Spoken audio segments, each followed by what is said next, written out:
Hola, un saludo a todas las audiencias del Espectador que nos siguen no solamente a través de los canales digitales, sino también desde las demás plataformas que tiene este diario. Esta vez vamos a tener un diálogo con el señor embajador Luis Gilberto Murillo. Él es el representante diplomático suyo, mío y de demás colombianos ante el gobierno de Estados Unidos, en este momento el gobierno de Joe Biden.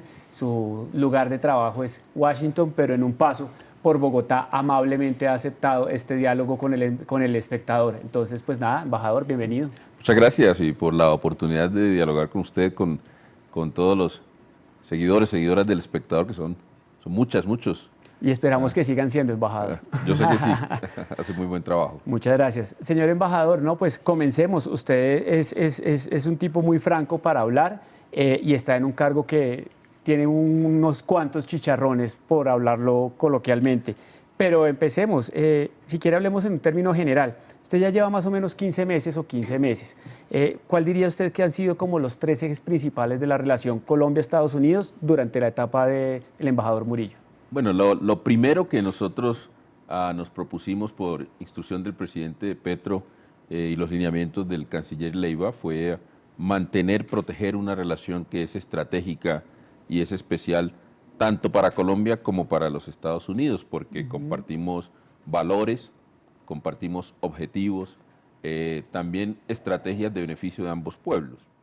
Y eso llevó a que generáramos primero un excelente nivel de diálogo sincero, muy franco, muy abierto, de confianza, y también una relación muy cercana. Usted recordará que tanto el secretario de Estado Anthony Blinken como el presidente Biden llamaron muy rápidamente al presidente Petro a felicitarlo por su triunfo, cuestión de horas, pero también aquí se hizo algo que no era muy común en la relación y fue que antes de la posesión a Jonathan Feiner, que es el vicedirector del Consejo Nacional de Seguridad, vino a Colombia con Juan González y Brian Nichols a tener una conversación sobre la orientación de la relación. Eso fue muy importante. Y además de eso, por primera vez hemos tenido cerca de 70 visitas de alto nivel, visitas de trabajo de funcionarios, tanto de Colombia a Washington, como de Washington a Colombia. Se ha creado una relación muy cercana. Y es un tanto así porque obviamente con los cambios que se dan en Colombia, con el nuevo gobierno, pero también los cambios en los Estados Unidos, pasamos por un proceso de ajuste de la relación, de poder calibrarla frente a nuevas prioridades, a nuevos estilos. Y eso se logró. Y mire que ha sido tan así que no tiene precedentes, que hemos logrado en este año 4 encuentros de los dos presidentes, del presidente Petro y del presidente Biden, pero también de los cancilleres, el canciller Leiva y Anthony Blinken, que estuvo aquí en Colombia. También William Burns, director de la CIA, estuvo en Colombia. Estuvo en Colombia el secretario Mayorkas, Alejandro Mayorkas, y un sinnúmero de altos funcionarios que han estado aquí, y las visitas obviamente en los Estados Unidos. Eso es muy importante y eso ha generado también resultados en las prioridades que nos trazamos. Antes de entrar a esos resultados, déjenme hacerle como un par de preguntas adicionales sobre este tema de los ejes principales, embajador, de 15 meses. Esa relación de cuidarla fue el término que usted utilizó. ¿Qué tan fácil, qué tan sencillo, qué tan complejo, qué tan difícil le ha resultado, teniendo en cuenta que por primera vez en Colombia también tenemos un gobierno netamente de izquierda y varias de sus intervenciones públicas de alguna manera han generado, no sé, usted me corregirá, la palabra puede ser ruido en Washington? Bueno, yo diría que obviamente en un proceso de ajuste y donde usted está trabajando en calibrar una relación, pues se presentan posiciones que a veces no son no coinciden, pero se trabaja para llegar a acuerdos por la madurez de la relación. Hemos tenido momentos, obviamente, que generan desafíos, porque usted tiene el primer gobierno de izquierda en Colombia. Y tanto nosotros aquí en Colombia, que estamos en un gobierno de centro izquierda, como en Estados Unidos, tenemos que acostumbrarnos inclusive a las maneras de relacionarnos, a los lenguajes, un tema de narrativas, pero también de prioridades. Yo recuerdo cuando hablábamos con el presidente Petro y el canciller Leiva, obviamente que en nuestras prioridades nosotros teníamos 5 prioridades establecidas, obviamente el cambio climático, respuesta a la crisis climática, conservación de la diversidad en un marco de justicia, después todo lo relacionado con paz, los esfuerzos de paz, paz total, democracia, pero la primera prioridad no era obviamente el eje central de la lucha contra el narcotráfico para tratar de desnarcotizar la relación. Eso generó algunas miradas porque dicen, no, pero este ha sido el eje de la relación. Pues no, nosotros creemos que el eje de la relación ahora tiene que ser la respuesta a la crisis climática. Entonces, ese tipo de cambios generaron algunos desafíos a los cuales afortunadamente se pudo responder de manera muy satisfactoria, porque el trabajo de los equipos ha sido fundamental. La misión diplomática nuestra en Washington, en coordinación con Casablanca, con Juan González, en coordinación del Departamento de Estado, el equipo de Brian Nichols y otros, el trabajo también técnico ha sido muy importante, pero también aquí en Colombia, con el embajador Palmieri, el canciller Leiva en una relación muy articulada con la Embajada de los Estados Unidos, con el embajador Palmieri, pero también con Presidencia de la República. Entonces creo que se han creado unos equipos que se han articulado muy bien y eso ha llevado al éxito de la relación, es decir, los resultados son muy dicientes, las interacciones que han sido importantes, las visitas de congresistas, nosotros hemos tenido muchas visitas de congresistas acá, también a Estados Unidos, pero también una serie de interacciones en Washington que superan los 150 a 160 congresistas en estos 15 meses. En ese pedazo no podría dejar de preguntarle muy rápidamente, ¿Venezuela también no implicó ahí un giro en ese diálogo con Bogotá-Washington, viendo que la administración anterior que tenía la Casa de Nariño, pues tenía una línea diferente a la que tiene hoy el presidente Petro frente a Nicolás Maduro y Venezuela? Esa fue una de las discusiones bien interesantes, porque el presidente Petro de entrada, y fue una decisión muy importante, dijo, aquí vamos a regularizar la relación con Venezuela, el objetivo nuestro es que obviamente haya soluciones concretas en términos económicos, democráticos para Venezuela, que sean decisiones del pueblo venezolano, porque obviamente compartimos una larga frontera, pero también aquí una relación de hermandad entre los dos pueblos y nos apartamos diametralmente de lo que estaba haciendo el gobierno anterior. Eso fue de muy buen recibo en Casablanca, pero también hubo, es decir, como todo, ¿no? En un ambiente de sinceridad, el presidente Petro fue muy claro en el hecho de que primero que Colombia iba a jugar un papel muy proactivo y muy constructivo en poder ayudar a resolver los desafíos del pueblo venezolano en la medida en que ellos lo permitieran. Pero además de poder hacer alianzas con otros países. Si usted recordará la convocatoria de la conferencia que se realizó aquí en Bogotá, donde la comunidad internacional se puso de acuerdo en primer lugar en que se tenían que conseguir soluciones al desafío democrático en Venezuela, pero también soluciones a poder levantar las sanciones contra Venezuela, porque eso solamente terminaba afectando al pueblo venezolano, y avanzar en precisamente poder normalizar esta relación, porque tiene un impacto económico muy importante para Colombia. Y mire usted que esa conferencia de abril le dio un nuevo aire, un nuevo giro a lo que la comunidad internacional estaba planteando frente a Venezuela. Allí Colombia estaba jugando un papel muy importante, muy decisivo, muy en colaboración con los Estados Unidos, al igual que en el tema de migración. Una cosa muy rápida para dejar ese tema y pasar a otros aprovechando su tiempo, que es escaso. Usted dijo, nos aportamos diametralmente, fue el adjetivo que también usó.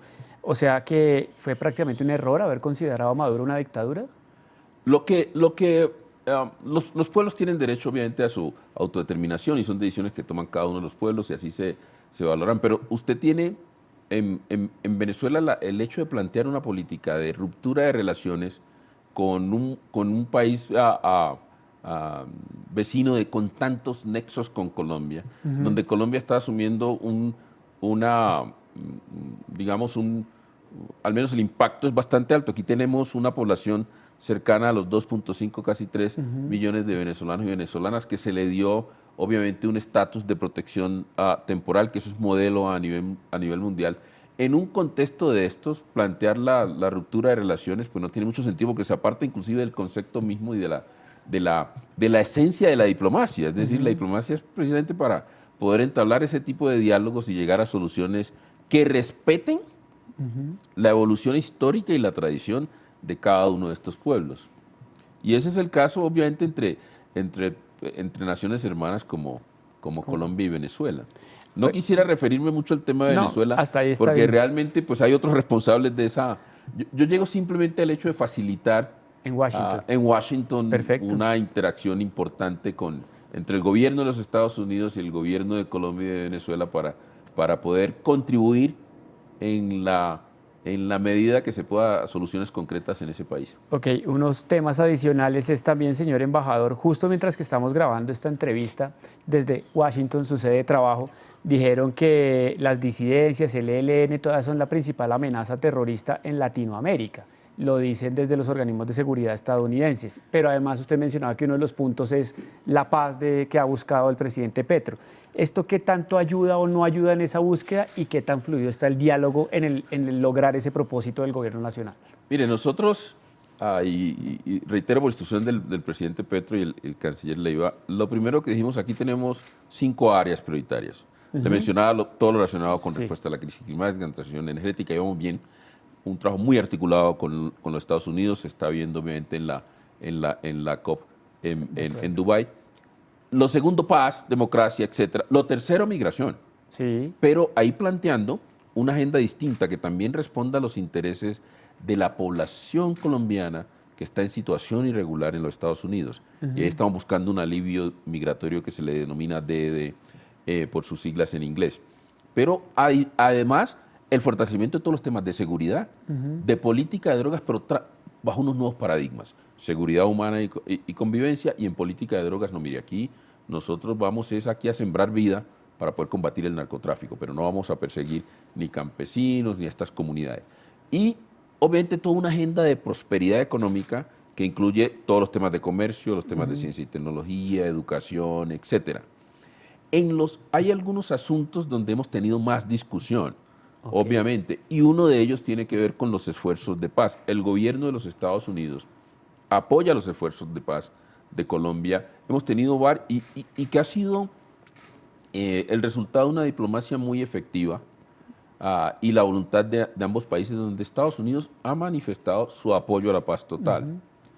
Obviamente que en ese apoyo a la paz total hay muchas discusiones y Colombia tiene unos desafíos en cómo avanzar precisamente en recorrer el camino de lograr acuerdos de paz con los grupos al margen de la ley. En este caso, cuando nosotros dividimos estos esfuerzos de paz, hay un apoyo muy, yo diría, bipartidista desde el punto de vista del Congreso, pero también muy de la sociedad de los Estados Unidos a la implementación del acuerdo de paz con las FARC. Es central con las antiguas FARC. Es central ese apoyo a la implementación del acuerdo que se firmó en el Teatro Colón, y allí, porque es un acuerdo novedoso, está el capítulo étnico, está todo lo relacionado con la dimensión de género, está todo el sistema de justicia para la paz, todo lo relacionado con la JEP, y allí usted ha visto el apoyo de los Estados Unidos precisamente a la JEP.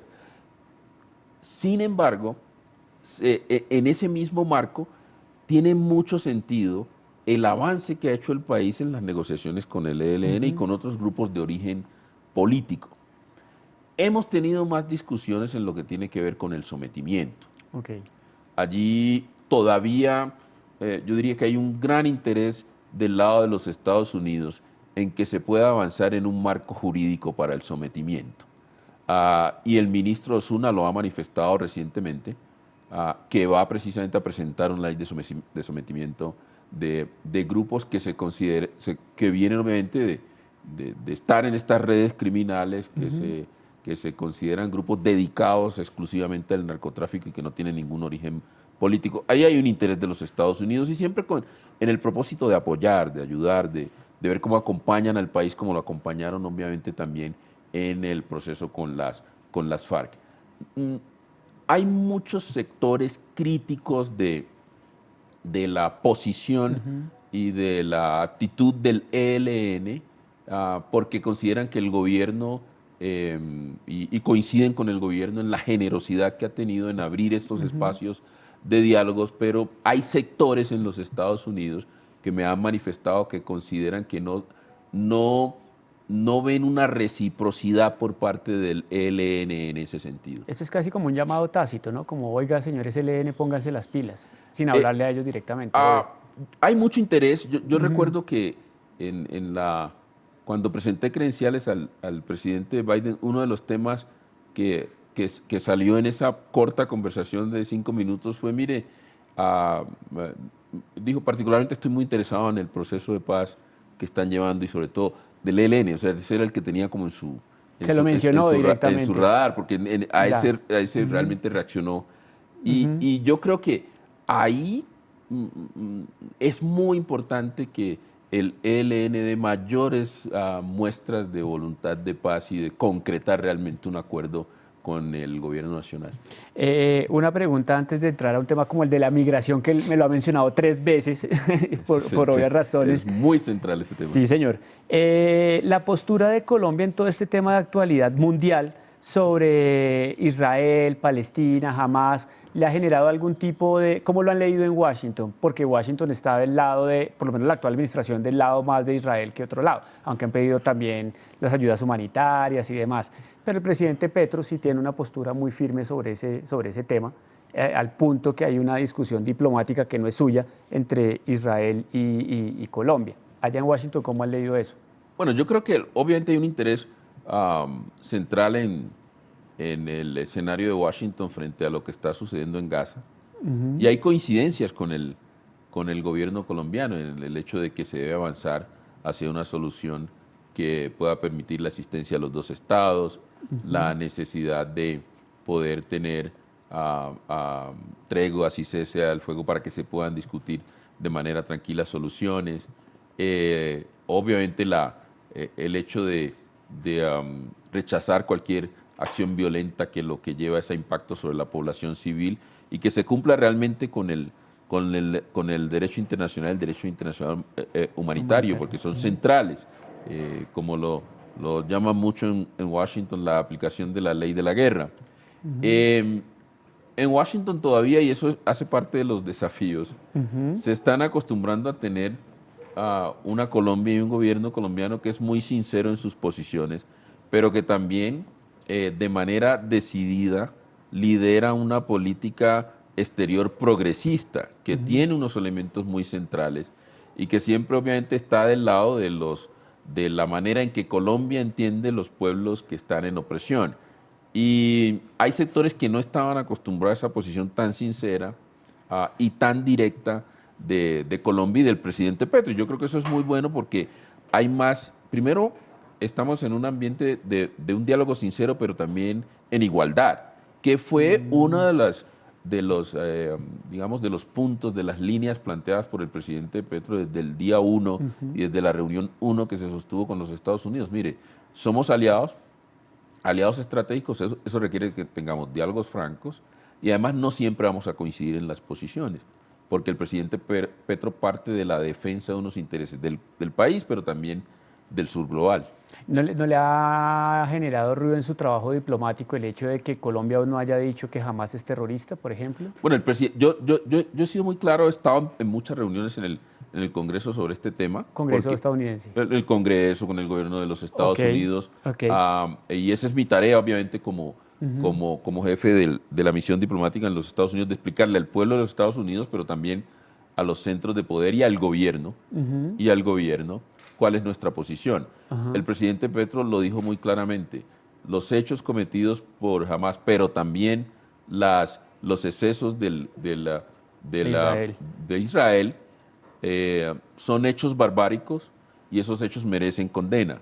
Y hemos sido muy claros en esa posición porque ha sido la tradición, obviamente, que ha tenido el país, pero eso no quiere decir que que se aparte de un planteamiento que ha sido muy serio de cuál es en este contexto el pueblo que se encuentra en situación de opresión y que ha generado una enorme solidaridad, y el presidente Petro lo ha manifestado. Obviamente, entonces eso se entiende en Washington, tan es así que rápidamente usted ha visto cómo en los Estados Unidos hay cada vez mayor entendimiento de cuál era esa posición inicial del presidente Petro, y usted ve que la opinión pública se ha movido mucho hacia allá, decir, mire, aquí realmente se necesita una solución de fondo y realmente hay que entender lo que ha venido planteando el pueblo palestino. Y esto quiere decir que ambos pueblos tienen que,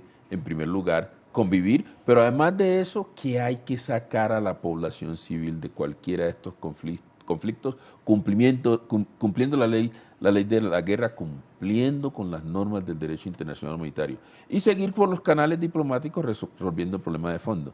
Eso se entiende. Y yo creo que aunque ha generado al menos digamos, solicitudes de aclaración de algunos sectores en los Estados Unidos, hoy se entiende mucho mejor la posición del presidente Petro y del país. O sea, hay diálogo fluido también en torno a ese tema. El diálogo siempre se ha mantenido, ha sido muy fluido. Embajador, viene el 2024 en un mes, digamos desde noviembre, dicen en Colombia, ya llegó diciembre, es un dicho bastante coloquial acá. Y bueno, hay unos desafíos para el 2024, unos retos, y ahí indiscutiblemente está la migración. Si quiere, comencemos por ahí. ¿Qué vamos a hacer en el 2024? La migración, tapón del Darién, Estados Unidos. De hecho, estos centros de paso regulado en Colombia, ¿en qué van?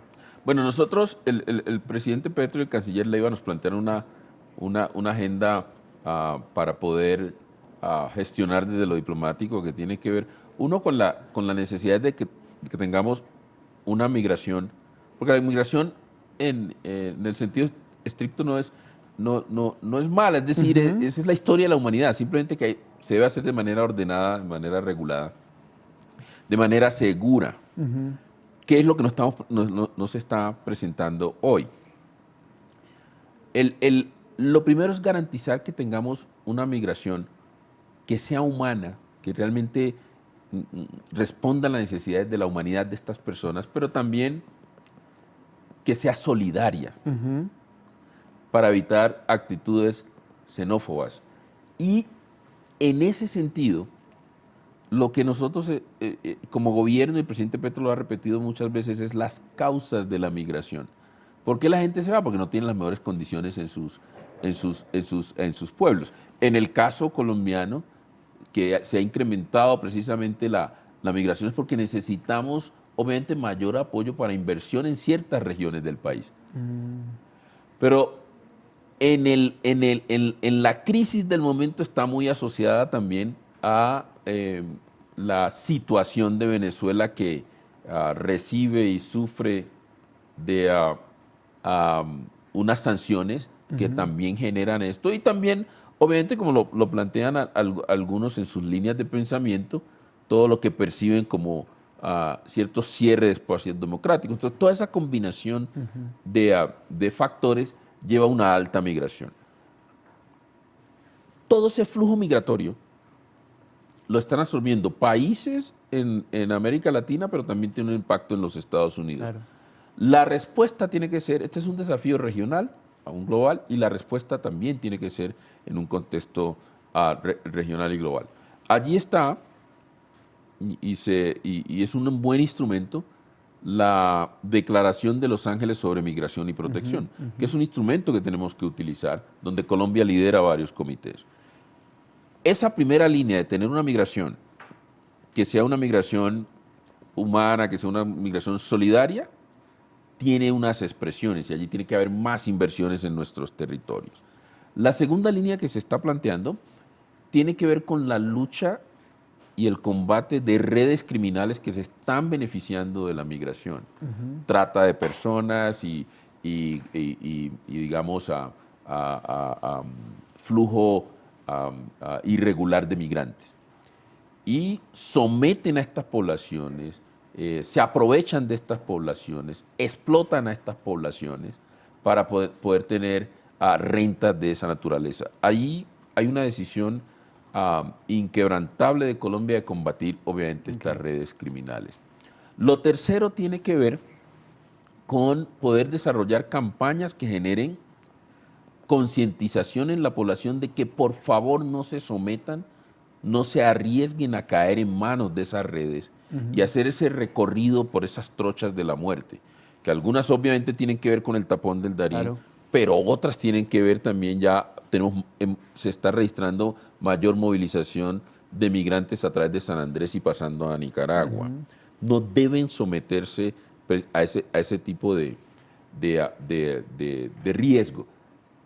Y poder lograr detener el aumento de los migrantes que se les considera extracontinentales. Hemos visto un aumento de migrantes que vienen obviamente de Asia o que vienen del continente africano, que vienen de otras zonas del mundo que están utilizando esto como plataforma. Eso precisamente hay que detenerlo. Esto requiere muchas campañas porque se están creando mini industrias ilegales, industrias criminales que ya están, además de tomar un contexto regional, están tomando un contexto global. A eso hay que responderle. Y la cuarta tiene que ver ya con garantizar canales de migración legal, ordenada. Y ahí aparecen las oficinas de movilidad segura, y eso realmente es una manera de innovar, donde en Bogotá, en Cali y en Medellín se han instalado estas oficinas para que este flujo de migrantes pueda realmente tramitar lo que se llama un parol humanitario que les permite ingresar legalmente. Ya lo han hecho cerca de 350.000 en todo el continente.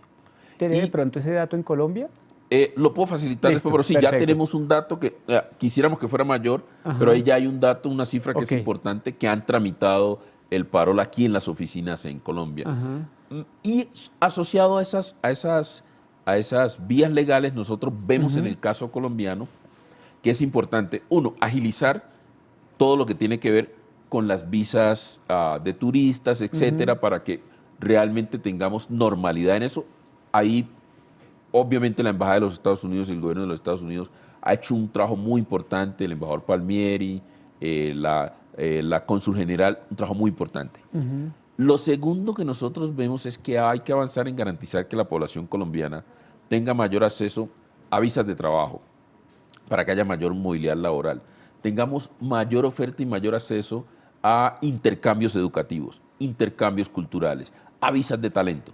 Allí hay cerca de 150 posibilidades de poder movilizarse de manera regular y legal a los Estados Unidos, que nosotros como país tenemos que aprovechar muchísimo más. Y también hay dos componentes adicionales. Uno de largo plazo. Nosotros insistimos en que Colombia tendrá que seguir trabajando en el hecho de que en algún momento, puede ser que no alcancemos en este gobierno, pero es un proceso de varios años, de que la población colombiana que quiera realmente movilizarse a los Estados Unidos como turista no requiera de la visa. Porque y uno de los logros de esta diplomacia efectiva es que hemos tenido un aumento sustancial de turistas de Estados Unidos hacia Colombia. Pero hay muchos colombianos que quisieran hacerlo también. Y lo otro, en lo cual hemos avanzado, estamos en discusiones con los Estados Unidos, es el alivio migratorio para cerca de 250.000, casi 300.000 colombianos y colombianas que están en los Estados Unidos y que requieren este permiso al menos de 18 meses o 2 años para regularizar su situación, regresarse al país de manera digna o realmente integrarse a la sociedad de los Estados Unidos. Hemos avanzado ahí. El presidente Petro, el canciller Levia, en sus lineamientos, pudimos lograr que se establezca un programa de reunificación familiar. Había mucha gente pendiente. Se ha logrado ya, el Departamento de Estado ha enviado ya 6.000 invitaciones para familias colombianas que se puedan reunificar en los Estados Unidos. Hay posibilidades o personas que pueden ser ya elegibles, que llega a una cifra un poco más de 17.000 familias colombianas, y el horizonte que vemos, la cifra total que puede beneficiarse de este nuevo sistema llega a cerca de 53.000 familias colombianas. Ese ya es un avance, pero queremos seguir trabajando esta agenda. Eso es nuevo, porque nunca antes se ha planteado la agenda migratoria de los colombianos en Estados Unidos como una prioridad en la relación Y ahora bilateral. sí se está haciendo. Yo le quería hacer una pregunta a propósito de todo esto, pero ya en parte la ha respondido, y es que tanto le había copiado Estados Unidos a estas peticiones de Colombia. Digamos que en esto ya hay cifras concretas, 6.000 invitaciones, 17.000 elegibles, Sí, vamos a es. llegar a 50.000. Tal vez durante la administración del presidente Petro no se logre, pero hay que aspirar a no tener visa de turista. Así es. Pero en el otro lado usted también decía, hay que hacer más inversiones en los territorios. Ese punto de negociación, ¿en qué va? O de diálogo, ¿en qué va? Hay varias cosas que yo creo que ahí hay que innovar también. Nosotros tenemos, y eso va a ser las cosas interesantes que van a pasar el año entrante. Este tema va a ser central el año entrante. De la agenda. Por varias razones. Porque es una gran necesidad de ambos países y tenemos que resolverlo.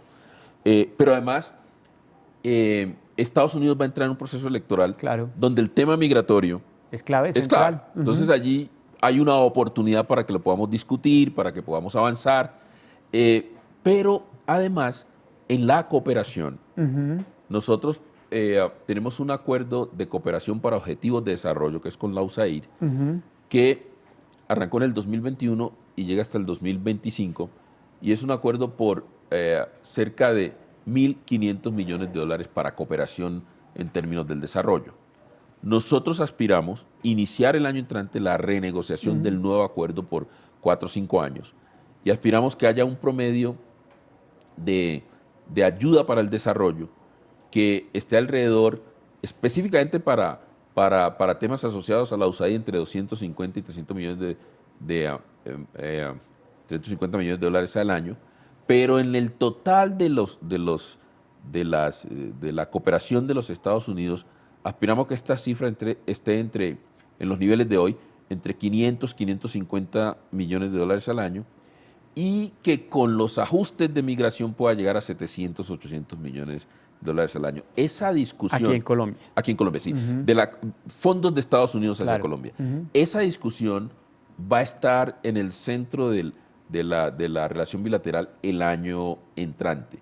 Nosotros, y lo hemos hablado con el presidente Petro y con el canciller Leiva, estamos trabajando sobre una nueva estrategia de relacionamiento que incorpore estas nuevas prioridades, cambio climático, todo el tema de la agenda nuestra en los Estados Unidos, y que le hemos llamado, y se están probando nombres, pero algunos hemos planteado una especie de estrategia o plan Vida Colombia, es decir, evolucionar del Plan Colombia como se hizo el Plan Paz Colombia, y ahora ya es el momento de evolucionar al Plan Vida Colombia. Que lo van a presentar el otro año. Estamos trabajando en eso con él y discutiéndolo mucho y esperando los lineamientos del presidente Petro y el canciller Leiva. Cosas muy rápidas porque ya se nos está acabando el tiempo, embajador, agradeciendo nuevamente el espacio. Puntos muy rápidos. Usted al principio también de este diálogo hablaba del tema de drogas, que hay que desnarcotizar y tal. Justo en esta semana que usted está unos días en Bogotá, el gobierno sacó un proyecto de decreto para darle un uso medicinal a los cultivos de coca y de amapola, algo que no pasaba. Eso me lleva a preguntarle cómo está este tema en Estados Unidos, qué tanto están apoyando esa relación. Usted sabe que ahí se mete la extradición, la interdicción, o sea, el tema de la política de drogas Colombia-Estados Unidos, ¿para dónde va y cómo va? Mire, en cooperación en desafíos en este sentido, sobre todo que están muy asociados a política de drogas y seguridad, ahí se está dando un vuelco muy importante en cambio de paradigmas. Sí. Y allí, en primer lugar, en los temas de erradicación. Usted ha visto, la erradicación tiene que ser manual en acuerdo con las comunidades, pero además de eso tiene que haber unos indicadores que impliquen que hay presencia del Estado y transformación de los territorios. Más allá de sustitución, se está hablando de transformación, obviamente, de estos territorios para que puedan producir. Eso va bien. Eso va en el marco de la política que ya se había discutido con los Estados Unidos, que hemos discutido al principio del año, de tener un abordaje holístico de política de control de drogas. Ahora bien, ahora se está planteando, en ese sentido, que haya, primero, más interdicción. Se ha hecho un esfuerzo inmenso en interdicción y se ha logrado realmente incautar una cantidad importantísima de drogas, sobre todo de cocaína. Pero nosotros, obviamente, lo que estamos diciendo, aquí hay una oportunidad, una ventana de oportunidad, porque hay en muchas zonas, hay una voluntad muy importante de las comunidades en salir de esos circuitos de la economía de la coca a circuitos realmente de economías legales. Ahí necesitamos precisamente revisar, y está en ese proceso de revisión del Tratado de Libre Comercio, que se ha avanzado bastante. Va a ser uno de los temas del año entrante, porque el año entrante se reúne la comisión administradora que va a recibir todos los insumos de los comités, que ya se reunieron este año, y ahí se van a tomar decisiones de los ajustes que hay que hacerle al Tratado de Libre Comercio. Eso está asociado también a estas nuevas industrias. La industria, obviamente, de subproductos de la coca que se está discutiendo ese decreto, todo lo que tiene que ver con cannabis, hay todo un circuito de producción que puede ser muy importante para Colombia y que obviamente está en la discusión con los Estados Unidos. ¿Qué hemos logrado? Aquí se realizó una sesión muy importante del Grupo de Trabajo Bilateral Antinarcóticos y allí hubo mucha coincidencia, se pudieron discutir los temas donde habían ciertas diferencias y ya hoy se cuenta con una nueva política de drogas, que a usted la ha escuchado, de que obviamente Sembrando Vida desterramos el narcotráfico, y Estados Unidos está precisamente apoyando esa política porque entiende que muchas de las herramientas que hemos utilizado no han funcionado. Usted recordará que aquí se erradicó de manera forzosa muchas hectáreas, casi 400.000 hectáreas en los últimos 4 años de coca, pero después tuvimos un aumento sustancial.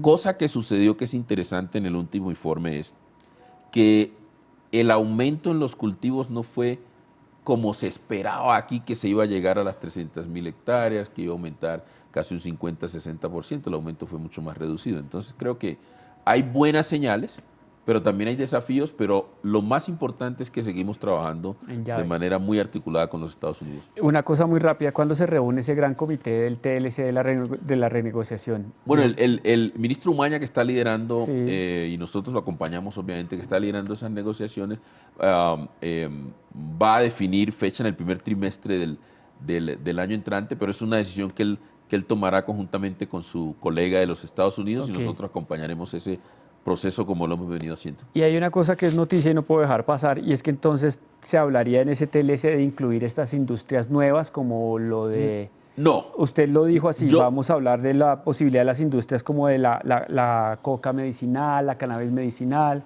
Yo creo que no se va a tocar allí, no está incluido. No está incluido. Okay. Sí, no, esa parte no está incluida. Lo que yo sí quisiera mencionar, uno, que hay que trabajar más con los Estados Unidos en el aumento de la capacidad para el comercio y la exportación. Y dos, que sí hay que tener un diálogo con los Estados Unidos muy importante, sobre todo en términos de cannabis. En términos de cannabis. Lo que tiene que ver con sus productos de la coca realmente es algo muy experimental. Está muy en términos, digamos, en su etapa muy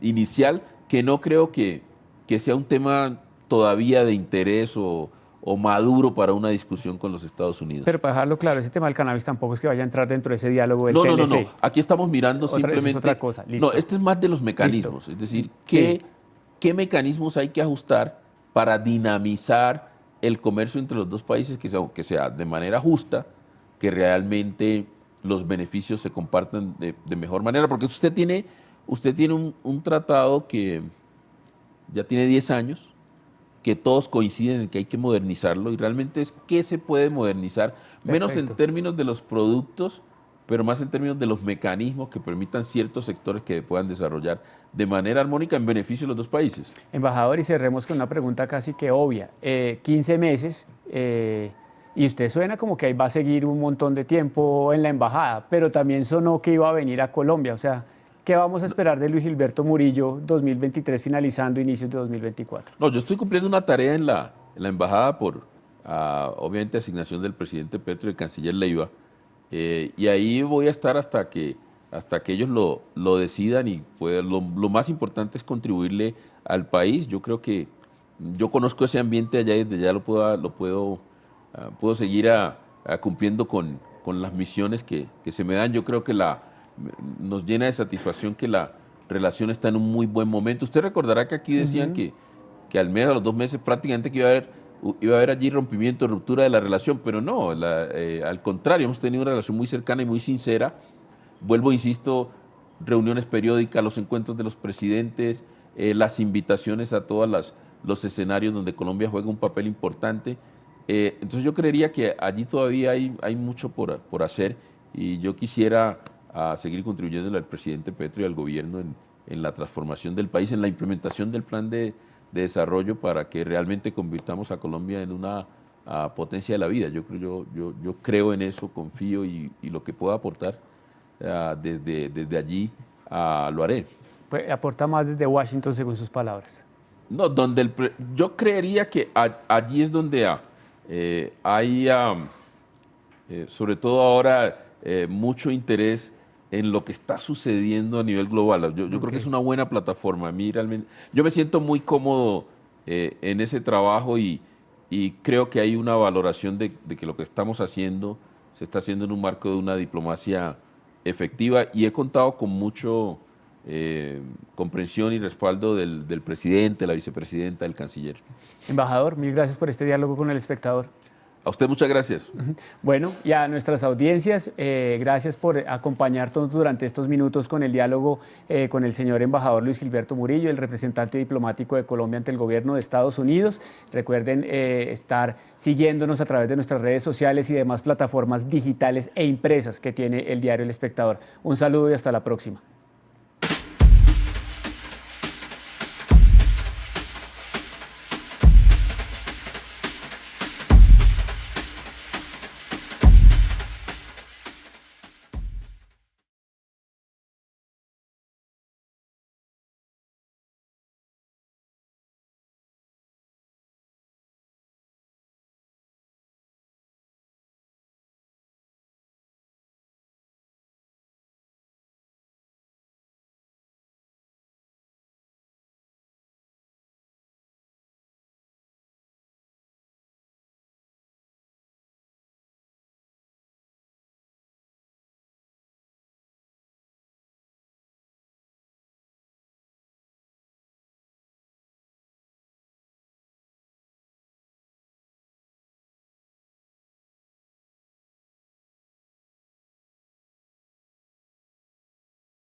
Jairo Palacios Ospina, fundador, chef creativo, CEO, la cabeza máxima del Grupo Serata en Colombia, hoy en la redacción del Espectador en nuestra serie de entrevistas. Jairo, bienvenido. Bueno, muchas gracias, Edwin. Estamos muy contentos de estar acá. Bueno, nosotros tenemos una sección aquí en el periódico de emprendimiento y liderazgo, y aquí resaltamos muchísimo las historias de emprendimiento, y usted ante todo es un emprendedor. Claro. Primero arranquemos con un dato importante. 32 años, ¿no? Sí, señor. 32 años. Pues, ¿quién es Jairo? Para que entendamos un poco cómo a los 32 años uno ya tiene construido un grupo empresarial sobre la base del mundo de la gastronomía con noticias, porque hay noticias acá también. Entonces, pues, ¿quién es Jairo? Pues la verdad soy un soñador, soy una persona extremadamente optimista. De carrera estudié Administración de Mercadeo y Logística Internacionales y me fascina el mundo del neuromarketing, de las neurociencias.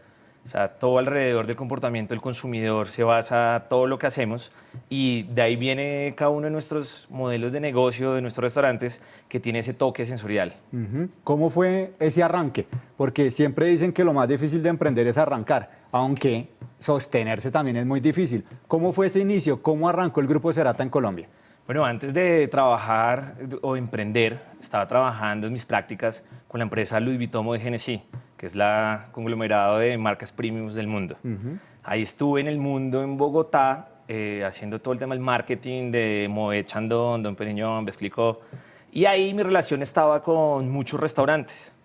Y también me pasó hace poquito, o sea, hace 2 días, sí, me encontré con un amigo y me dijo, oiga, usted está haciendo lo mismo que usted hacía hace 20 años. Yo le dije, ¿cómo así? Sí, hace 7 años empecé. Me dijo, usted hace unos años yo iba a su casa, usted me atendía en su bar, pues chiquito, ¿no? Sí, sí, sí. Me hacía magia, me hacía cócteles, súper buen anfitrión, y ahí me puse a pensar de que sí, de que a mí me gusta esto. O sea, desde hace muchos años me gusta que la gente vaya. Ahí está la semilla. Exacto, solo que ahorita lo hacemos un poco más masivo, pero es la misma esencia.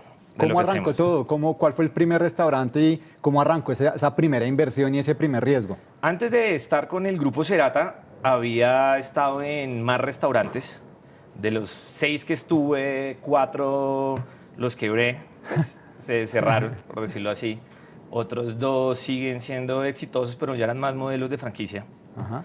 Y ahí, antes de empezar con Serata, pues ahí aprendí las primeras cosas. Pero ahí era como empleado. Ahí estaba con amigos inversionistas. Sí. ¿Sí? Más desde la onda estratégica. Ok, sí. Con Grupo Serata empezamos en el año 2016.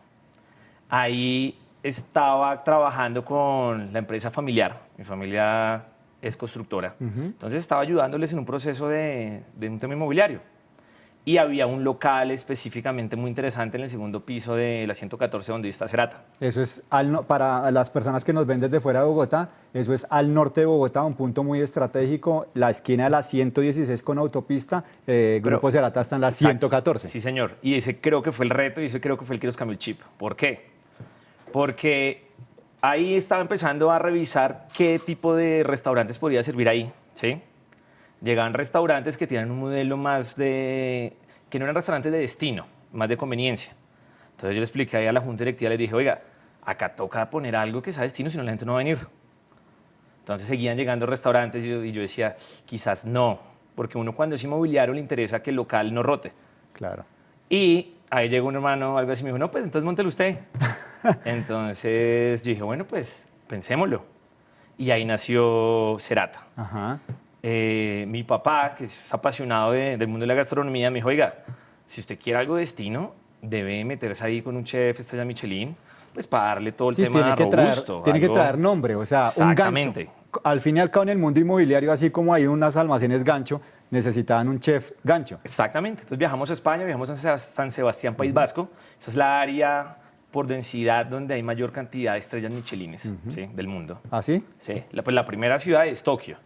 Pero si lo miras por kilómetro cuadrado es San Sebastián, País Vasco. Estuve allá, estuve rondando, estuve revisando y hice clic con Rubén Trincado. Tiene un restaurante que se llama El Mirador de Ulia. Y ahí empezó todo este viaje que al principio yo lo estaba viendo como un tema más de negocio, un tema de una inversión, estrategia. Empezamos, era de los que pensaba que un restaurante es un chef, un maître, un sommelier y unos meseros, ya, listo, bien, exitoso. Y ahí nos dimos duro, contra el muro ahí nos dimos. Entonces, ahí pasaron temas interesantes. Gracias a mis conocimientos de marketing me di cuenta rápidamente que necesitamos adaptar la marca. Entonces, la marca llegó con un concepto muy español. Sí. El paladar español es totalmente diferente al paladar colombiano. Entonces, tuvimos unos meses muy complejos, muy difíciles. Esta historia es chévere. Ya estamos abriendo, o sea, primera semana de apertura. Y yo invito a los amigos de mi papá, que mi papá está cumpliendo años. Entonces, Rubén estaba en Bogotá. Entonces Rubén dijo, no, yo me cargo de la cena. Entonces hicimos un menú de gustación. Entonces yo le dije, oiga, ¿hacemos pruebas o algo? Me dijo, no, tranquilo, fresco. Eso lo hice hace una semana en Polonia. Nos dieron un premio a la excelencia culinaria. Yo, bueno, de una, la fija. De las 100 personas que estábamos, ¿sí? El 95% de la gente le dijo, no me gustó. Wow, Yo qué dije, golpe. Uy. Y Rubén Trincado, tú sabes que los chefs michelines son rockstars. Son unas estrellas. sí, Estrellas. exacto. Entonces esa vaina le dio duro. Entonces le dije, tranquilo, todo bien. Nos fuimos al otro día a La Calera, sancocho de gallina criolla. Y ahí nos apareció, digamos, lo que un ángel, sentido de que la cocinera, ¿sí? Campesina, nos dio un libro de gastronomía colombiana viejísimo. Entonces Rubén llega al hotel, yo tengo los mensajes, dice, a las 2 de la mañana. Jairo, ¿qué es eso de la racacha? A las 3 de la mañana. Jairo, necesito que me consigas chontaduros. Empezó a investigar Sí, lo que nos hacen durmió. los chefs. Exacto. 7 de la mañana. Oiga, necesito saber que me traigas cubios. Yo llego como a las 9 de la mañana al restaurante, él ya estaba en la cocina. Me recibe con una granadilla y unos patacones. O sea, yo dije como lo más normal, pero para él estaba descubriendo algo nuevo. Claro. Me abraza y me dice, Jairo, Cerata tiene alma y es alma colombiana. Y desde ahí empezamos todo un proceso muy fuerte en generar país, generar patria gastronómica y hacer las cosas diferentes, porque siempre ha sido mi sueño convertir a Bogotá en un destino gastronómico del mundo. Bueno, entonces ahí vamos. Nacen en el 2016, estamos en el 2023. Obviamente al final era un emprendimiento, o sea, Sí. como todos y uno... yo entrevisté algún día a un emprendedor muy importante de este país y decía, el emprendimiento es como cuando uno va en una avioneta, pretende lanzarse, se lanza y puede que el paracaídas no abra, o Exactamente. puede que abra. Entonces ustedes ahí finalmente es un emprendimiento en el que se arriesgan, empiezan a construir y hoy, 6, 7 años después, ¿en qué está el grupo? ¿Qué es hoy el grupo? Hoy ya contamos con alrededor de 1.000 empleos directos, más del doble indirectos, más de 28 marcas, ya 2 países y este año también vamos a abrir Ecuador. ¿Cómo así que 2 países? Colombia Estamos y cuál en es? Colombia y acabamos de abrir en Argentina. Eso es noticia. Claro, eso es no noticia. se sabía, eso no se sabía. Cuente a ver sobre eso. Abrimos Frenesí, que ahí es un tema de innovación chévere. Lo abrimos en Puerto Madero. Este restaurante es bien interesante porque quisimos literalmente hacer una cápsula de inmersión gastronómica porque me di cuenta que una mojarra frita sabe diferente si te la comes al frente del mar o en Bogotá con la misma receta, mismo chef, todo exactamente igual. Sabe diferente. ¿Por qué? Porque uno tiene que estimular todos los sentidos. Entonces, con esa premisa montamos Frenesí en el que literalmente hay un mundo, ¿sí? Tú viajas por 12 mundos, hay un mundo en el que estás en la playa. Entonces te subimos la temperatura, se te va a empezar a resecar un poquito los labios por el tema de que también pruebas agua salada anteriormente con vapor. Tiene todo un tema medido para que literalmente te sientas en la playa. Entonces, ese concepto en Bogotá fue un éxito, ha sido un éxito todavía. Estamos hablando de que somos el primer restaurante en TripAdvisor Bogotá. En calificaciones. En calificaciones. Aparte de eso, es de los restaurantes que mejor turismo manejan. Sentido de que tú llegas allá y la mitad le sale es turista. Entonces es bonito porque estamos trayendo y ayudando a Bogotá a que venga más turismo. Y ese modelo de restaurante lo replicamos exactamente igual en Argentina. En Puerto Madero. Puerto Madero. Estamos muy felices, estoy muy feliz por 2 cosas. Uno, cuando estuvimos ya haciendo las pruebas ya a punto de abrir, hace unas semanas, lo que nosotros creamos hace 2 años, ¿sí? O sea, los poemas, porque yo estoy en todo ese proceso creativo, ya escucharlo en otro acento, eso ya me llenó el alma. Claro, claro. Es como ver un hijo Exacto, es como un hijo, literalmente. renacido, claro. Y 2, yo lo llamo hacer patria gastronómica, en sentido de que desde muy chiquito, cuando estaba en esas primeras clases de administración de empresas, me daba cuenta que el colombiano y el latinoamericano tiene un problema muy sencillo. El problema es, nos encanta exportar materias primas, commodities baratos y reimportarlos 10 veces más caros. Caros, sí. Entonces, eso tiene que cambiar. Aquí hay que generar el valor agregado y exportarlo caro. Y ahí es donde los millennials, o sea, nosotros, nuestra generación, que ya empezamos a trabajar, ya fuimos emprendedores o estábamos en un cargo de gerencia, ya es el momento de, hey, pongámonos los pantalones y ayudemos a sacar a Colombia adelante. ¿Y cómo se hace? Pues exportando valor agregado. Claro, yo le quiero preguntar por el negocio. Y en última, ya me dio algunos datos del tamaño de lo que hoy en día de verdad ya es un grupo. Y es que le quiero preguntar por el negocio. Y es en Colombia, sin lugar a dudas, como en el mundo, la inflación está por el cielo a pesar de que va bajando. Y uno mira por subtipos, pues los alimentos son de lo más caro que hay. Y ustedes, el negocio de ustedes se basa en alimentos. Exactamente. Segundo, un segundo subsector muy golpeado es comercio. Y ustedes son comercio. Y tercero, pues son intensivos en mano de obra y la mano de obra, pues digamos, no es barata. Aquí no es que se ajusta con los días, sino que depende del salario mínimo y estamos además a puertas de empezar a negociar el salario mínimo.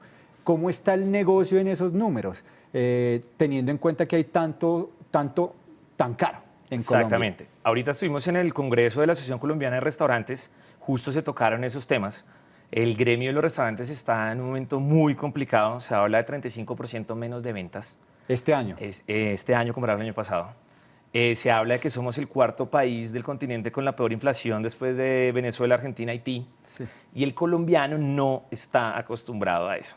Yo creo que la mayoría de colombianos no saben qué significa eso y por eso nadie está hablando tanto de eso, porque deben estar hablando más porque una inflación del 10% significa que somos 10% más pobres, ¿ya? Exactamente. Literal. Entonces, ¿qué pasa ahí?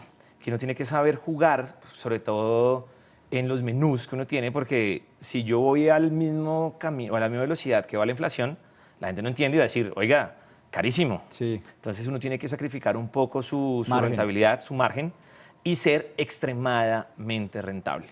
Entonces ahorita esto ha sido un ejercicio con mi equipo directivo de convertirnos mucho más rentables. Entonces nos tocó reducir cartas, nos tocó buscar los productos que no tenían esas fluctuaciones. Los productos sustitutos que llaman en la economía. Exactamente. Enfocarnos más en productos del agro colombiano que sabemos que hay una disponibilidad mayor.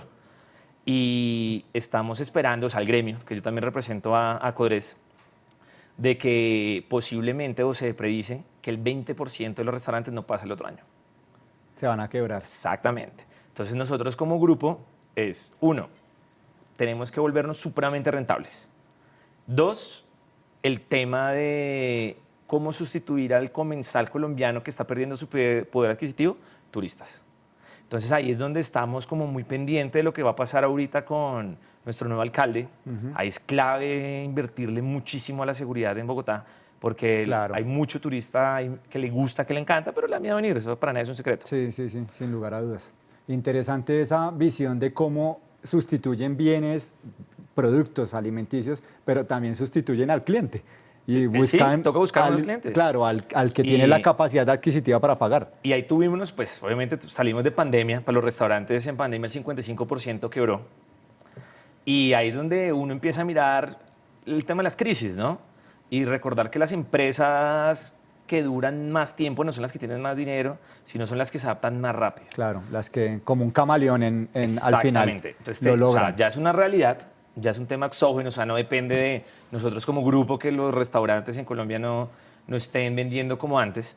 Entonces sí tenemos que adaptarnos a esta nueva realidad. Y usted dice algo y se lo quiero preguntar, pues obviamente de manera directa. ¿Y los restaurantes de ustedes sí van a pasar al otro año? Sí, señor. Este año ya gracias a Dios ya lo tenemos. Viene noviembre y diciembre, que es la mejor temporada para los restaurantes. Sin embargo, el otro año es donde estamos haciendo las planeaciones estratégicas. Bueno, quiero preguntar por algo de la información que leí y es, por ejemplo, ¿cómo entra la inteligencia artificial? Porque está muy de moda, todo el mundo ya la está usando en su teléfono celular, quien tenga un dispositivo, una laptop, un desktop, ya tiene internet y tiene la posibilidad de experimentar el mundo de la inteligencia artificial. ¿Y cómo entra el mundo de la inteligencia artificial al negocio gastronómico del Grupo Serata? Y esa es nuestra última apertura. Realmente queríamos hacer un restaurante consciente, o sea, ya las nuevas cosas que estamos haciendo, me gusta que la gente cuando vaya a un sitio y salga siendo otra persona, pensando diferente. Y la conciencia que le metemos ahí está basado en la problemática o por qué el ser humano puede acabar con la humanidad. Entonces, basado en esa premisa, nos pusimos a revisar qué hacer. ¿Qué hicimos ahí? Le pregunté a la inteligencia artificial. Y desarrollamos junto a ellos, ¿sí?, el modelo del negocio, el modelo del proyecto, la dirección, los platos e inclusive la host es voz de inteligencia artificial. ¿Ah, sí? Los diálogos. Y hicimos un storytelling que es que básicamente una inteligencia artificial se escapa de Silicon Valley y de casualidad llega a una mesa en Bogotá. Y la mesa, siempre también veo que en la mesa en los restaurantes es rígida, o sea, es una tabla. Sí, es igual siempre. Sí, entonces yo dije, oiga, ¿qué tal si la mesa tiene vida? Entonces la misma mesa es dinámica, la mesa tiene cajones escondidos que te van sacando algo de comida, tienes ahí los cubiertos. Entonces empezamos a jugar con la mesa y con la inteligencia artificial para que cada uno de esos pasos la gente entienda por qué puede acabar con el mundo. Inclusive uno de los, es un menú de gustación 9 pasos. Sí. Uno de la problemática es que el mismo ser humano va a acabar con el mismo ser humano, ¿sí? La envidia, todo ese proceso. Y ahí hemos tenido personas que después de ese mundo lloran. Wow. Y para nosotros estamos haciendo bien el trabajo porque queremos generar esa experiencia y ese tema de emociones para que la gente cambie. ¿Cómo se llama ese? Sapiens ¿Ese dónde está? está en Atlantis, Bueno, está dentro del restaurante Cuerdo. Entonces, usted nombró dos cosas, y es Centro Comercial Atlantis y uno de los restaurantes. Ustedes arrancaron les contaba yo a ustedes, en Bogotá, en la 114, una zona que además no era de restaurantes. Antes ahí fue el reto. Ahí te cuento el reto. Entonces, nos trajimos al chef, toda la vuelta a la vaina, empezamos con el restaurante y yo pensaba, si vendemos la misma hamburguesa con Coca-Cola, ¿qué va a pasar? Que la gente no va a ir acá, pues para eso están en los restaurantes más cercas, porque estamos al frente de la estación de Transmilenio, de Pepe Sierra. Entonces ahí fue lo que nos hizo esforzarnos. Pensaría yo que si hubiéramos empezado en el Parque La 93 o en un hub gastronómico, no nos teníamos que haber esforzado tanto. Entonces tú vas a Viva la Vida y hasta el agua tiene que ser diferente. O sea, el agua de Viva la Vida la cargamos energéticamente con cuarzos. Entonces puedes pedir ahí que si quieres agua para cargarte de armonía y para el amor y familia, cuarzo rosa. Para el estrés, amatista. Entonces tenemos todo un modelo en el que nos encanta tener prosumidores.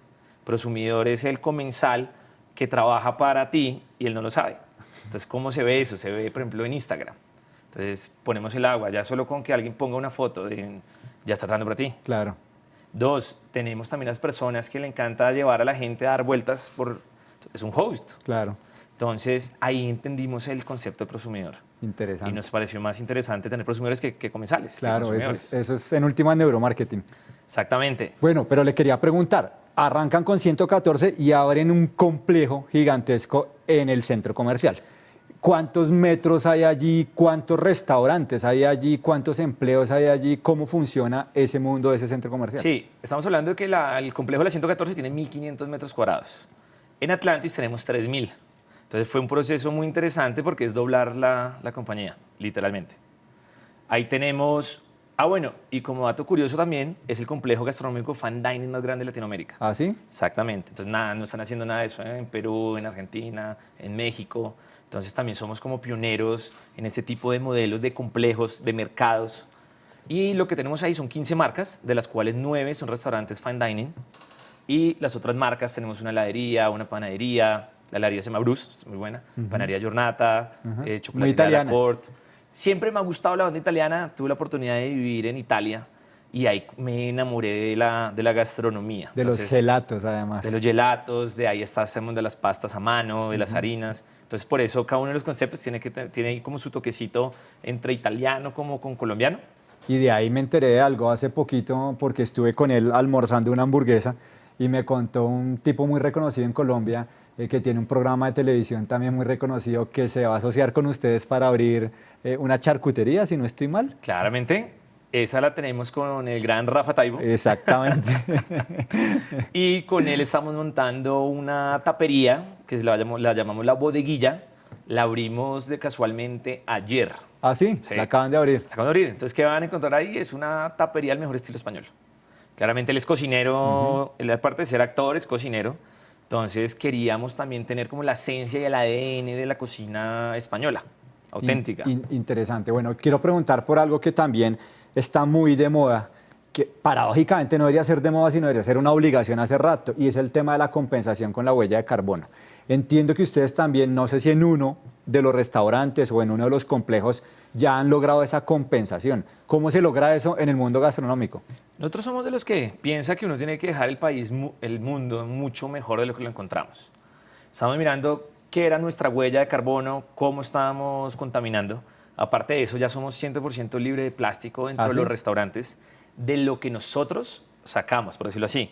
Ahorita estamos trabajando con todos los proveedores, porque si llega mucho plástico por las materias primas, hablando de que una contaminación cruzada es la mejor manera de detenerlo. Entonces ya desarrollamos también, estamos en todo ese proceso, la logística inversa de cómo traer los camarones congelados llegan al restaurante.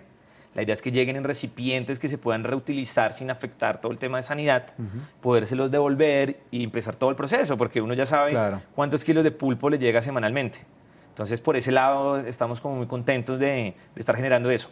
Y adicionalmente, encontramos que estábamos generando 208 toneladas de carbono. Entonces, ahí es donde uno dice, oiga, altísimo. Claro. Porque ¿cómo se hace ese estudio? Ese estudio inclusive mide el personal de servicio, cogen un Transmilenio, miden el CO2 del Transmilenio, ¿sí? Entonces empezamos a mirar cómo era la mejor manera para compensar esa huella. Y lo que encontramos es que hay una fundación, llamada la Fundación AMEI, que tiene o protege la reserva forestal más grande del centro del país. Hablamos con ellos, los apoyamos y ellos tienen una alianza con una empresa suiza, que es la que desarrolla todo esto en el mundo, se llama South Pole, y con ellos nos certificaron con unas donaciones que hicimos al medio ambiente para que se regeneran todas las selvas. Aparte de eso, nos enfocamos más viendo qué estaba pasando allá y encontramos que el principal problema es la tala ilegal de árboles para sembrar hoja de coca o ganadería ilegal. Entonces, ¿qué hicimos? Cogimos a los colonos, les enseñamos el mundo de la apicultura y nos comprometimos de comprarle toda la miel. Y en este momento están ganando mucho más dinero de lo que lo hacían con el otro tipo de trabajo. Al final es encadenamiento productivo. Y lo bueno de las abejas, uno, están en peligro de extinción, le estamos ayudando, y dos, ahí se regenera el bosque. Súper fácil por el proceso de polinización de las abejas. Bueno, interesante, esto suena cada vez mejor. Creo que nos estamos disfrutando de esta entrevista como una buena cena, ¿sí o no? Bueno, claramente. Jairo, le quiero preguntar por ya temas, digamos, muy macro del país, y es que se han venido muchos cambios, ustedes son intensivos en mano de obra, pues nos hablaba ya de 1.000 empleos directos, y se viene una reforma laboral. ¿Cómo la leen ustedes? Porque en última se habla de horas extras desde las 6 o 7 de la noche, eso está ahí en discusión en el Congreso. Dominicales, ustedes son un negocio que funciona en su mayoría todos los días, pero... Y domingos en la noche estamos, exactamente. Festivos entonces, también. ¿cómo leen ese tipo de información que viene desde las reformas del gobierno? Nosotros somos el tipo de gremio que utiliza mucho personas para poder atender y poder desarrollarlo. Lo que va a hacer este tipo de reformas va a hacer que empecemos a cambiar personal humano por personal robótico, literalmente. Dos, nosotros ya hemos venido trabajando para eliminar los turnos partidos, que los turnos partidos es algo muy normal dentro de los restaurantes. Con este nuevo tipo de reformas nos toca volver a turnos partidos. Por ejemplo, los domingos en la noche sería imposible abrir. Claro. Nos tocaría cerrar el domingo en la noche.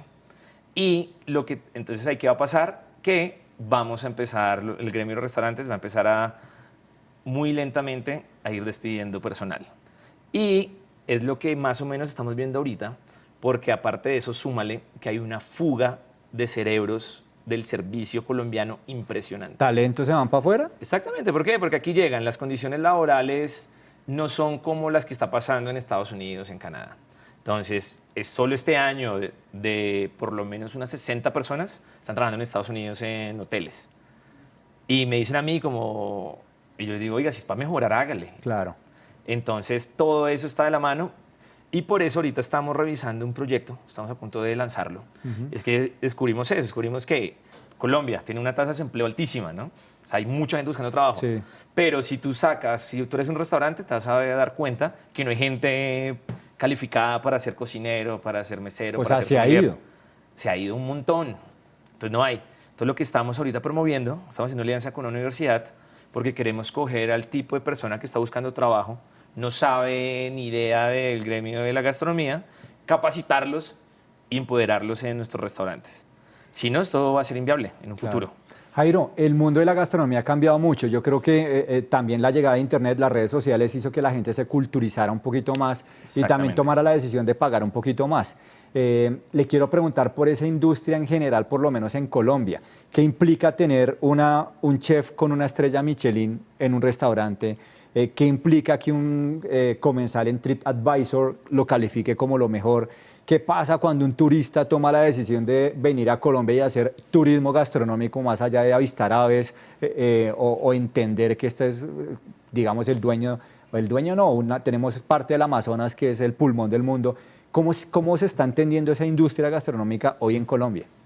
Sí, básicamente el tema de las redes sociales ahorita ha tenido un boom impresionante. Ahí aprovecho para contarte que en Frenesí, para la expectativa, fueron algunos influenciadores gastronómicos. Uno de esos videos se volvió viral. ¿Sí? ¿Qué significa eso?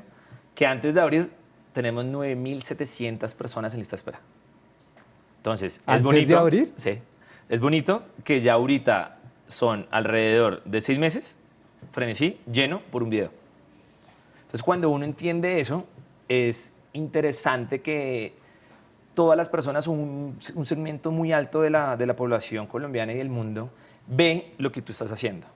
Entonces nos permite tener una diferenciación clara, rápida y fácil con alguien que está en Costa Rica, está en República Dominicana. Y nos pasó exactamente lo mismo aquí con Frenesí, pero en República Dominicana. Alguien de República Dominicana vino, subió un video, se volvió viral allá. ¿Sí? Si tú vas hoy a Frenesí, la mitad de las personas son de República Dominicana. ¿Ah, sí? Sí, por un video. Exactamente. Entonces cuando uno entiende eso, uno se da cuenta que TikTok e Instagram son los reyes en este momento.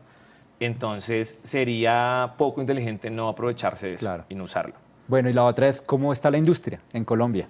La industria en Bogotá, sobre todo, ha venido, sobre todo en la época post-pandemia, fue una locura, fue un boom. Claramente, al haberse cerrado tantos restaurantes, teníamos ahí una oportunidad para abrir, y se abrieron. Yo creo que se abrieron hasta más. Y también la gente había ahorrado, pues digamos, obviamente no había gastado, había ahorrado plata y quería, pues uno ya se dio cuenta que estaba esto de verdad de poder morir, entonces dijo, voy a disfrutar la vida. Sí, para los gremios de restaurantes, hotelería, turismo, o sea, claramente estábamos en las gloriosas. Ahorita siento que se niveló, ¿qué quiere decir eso? Que han empezado a cerrar algunos restaurantes, han empezado a subir los otros, hay muy buena gastronomía en Bogotá, pienso que realmente, si tú miras el plan turístico en Bogotá, es corto. Si tú vas a Cartagena, pues ahí tienes plan para lo que tú quieras, ¿no? O sea, no nos engañemos. Sí.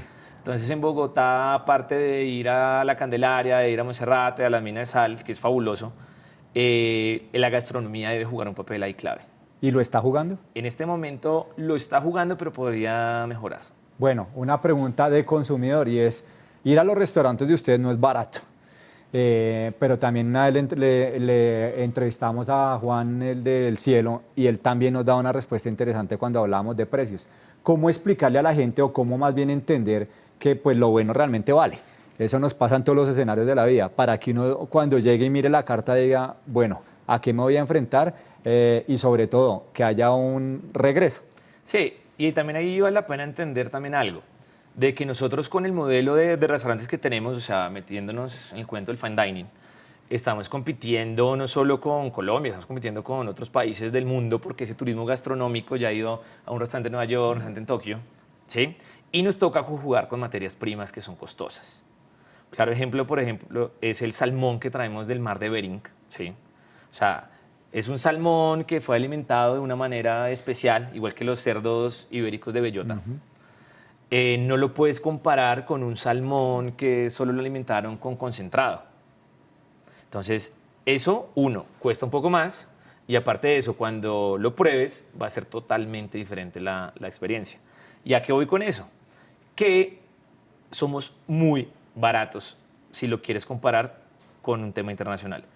Tengo menús de degustación del mismo o mejor nivel que restaurantes en España. Por ejemplo, nuestro restaurante Anima, que es de un chef Pablo Araudo, 4 estrellas Michelin. Quisimos desarrollar la misma experiencia de un restaurante que él tiene allá, que tiene 2 estrellas. La pusimos en Bogotá, materia prima de alta calidad. Mientras nosotros ese menú lo vendemos en menos de $100, él allá lo vende en casi $200. ¿Sí? Bueno, chef, también es por el poder adquisitivo de Europa. A eso voy. a que nos queda complicado a nosotros como gremio de los restaurantes en Colombia competir contra otros mercados porque nuestro peso está evaluado y porque tenemos una alta inflación. Claro, claro, claro. Bueno, ¿Y qué hicimos ahí? También para ya terminar de completarte. Sabiendo todo lo que se avecina, sabiendo que el poder adquisitivo se baja, y es también un consejo para los restauranteros que nos están viendo, empezamos a cambiar el tipo de producto que estamos usando en algunas preparaciones. Ejemplo, dejamos nuestra carne importada de Texas, ¿sí? Que es un Black Angus, inclusive también tenemos Wagyu japonés, pero adicionalmente ahora agregamos un muy buen lomo nacional. Entonces ahora tenemos las tres. Entonces ya estamos para todas las billeteras. Claro, para balancear. Claro, o sea, quieres ir y comprarte una carne por 60.000 pesos, lo puedes hacer. Y si quieres gastarte 600.000 pesos en un Wagyu japonés, también lo puedes hacer. Entonces eso es lo que estamos ahorita revisando, porque igual tenemos ese mercado extranjero que le gusta invertir en buena comida y tenemos el bogotano de a pie que también quiere comer muy bien, pero no quiere gastar tanto. Claro. Bueno, Jairo, lo dije en la introducción y no quiero que se acabe la entrevista sin tocar ese tema. Entiendo que se están metiendo también como grupo en el negocio de la salud. ¿Qué están haciendo ahí? Cuando uno ve el negocio, o sea, es entender que nosotros no vendemos gin tonics, no vendemos paella, no vendemos comida. Nosotros estamos vendiendo algo mucho más allá, que son emociones, ¿sí? Y cuando tú tienes un segmento de la población que le gusta invertir en estilo de vida, ahí se te abre el campo, ¿no? Entonces ahorita estamos empezando a invertir en hotelería, o sea, saliéndonos un poquito de la línea de los restaurantes, y en la salud. Pero cuando hacemos salud, hacemos o montamos un emprendimiento que se llama SER, y es una clínica de la belleza. Es un club. ¿Qué vas a encontrar ahí? Haz de cuenta un Serata, un complejo, con más de 15 especialidades para el anti-age, anti-envejecimiento. Entonces, le metimos el sello Serata, le metimos el sello experiencial. Entonces, encuentras desde cámaras hiperbáricas, tenemos una peluquería de barbería impresionante, medicina estética, dermatología, clínica del sueño. Eso es bien chévere porque estamos hablando de que más de la mitad de la gente del mundo no duerme bien. Eso es verdad. Ahí tenemos también algo con el doctor Manuel Solarte que se llama psicoinmunoneuroterapia. Entonces, también es no solo uno verse bien, sino uno sentirse bien, porque todo está desde adentro. Entonces, cogimos el cuento de la medicina desde adentro hacia afuera. Entonces, allá vas, hacemos una terapia de una cámara de flotación, después pasas con Solarte, te aplican Botox y terminas en la peluquería. O sea, nos gusta jugar como con ese tipo de circuitos. Pues bueno, Jairo Palacios, gracias por venir aquí a La Reacción del Espectador a hablar del grupo Serata, a hablar del mundo gastronómico, tocar temas tangenciales importantes como la reforma laboral, la inflación, pero sobre todo cómo están posicionando a Colombia desde el mundo gastronómico, porque nos hablaba del potencial que tiene, por supuesto, el turismo en Bogotá. Jairo, muchas gracias y un mensaje final para los emprendedores, para la gente joven que todavía le cuesta dar ese salto porque lo que hablábamos, no sabe si el paracaídas va a abrir. ¿Cuál es ese mensaje? Sí, yo creo que el mensaje ahorita es ser extremadamente optimistas. Si el país cae en una crisis, ¿sí?, como se avecina, lo más rápido y lo mejor es todos estar invirtiendo, o sea, estar mejorando, estar apoyando la industria local. Y sobre todo la clave, como lo te decía antes, que me interesa es que nosotros los millennials aprovechemos, tomémonos el país y saquémoslo adelante.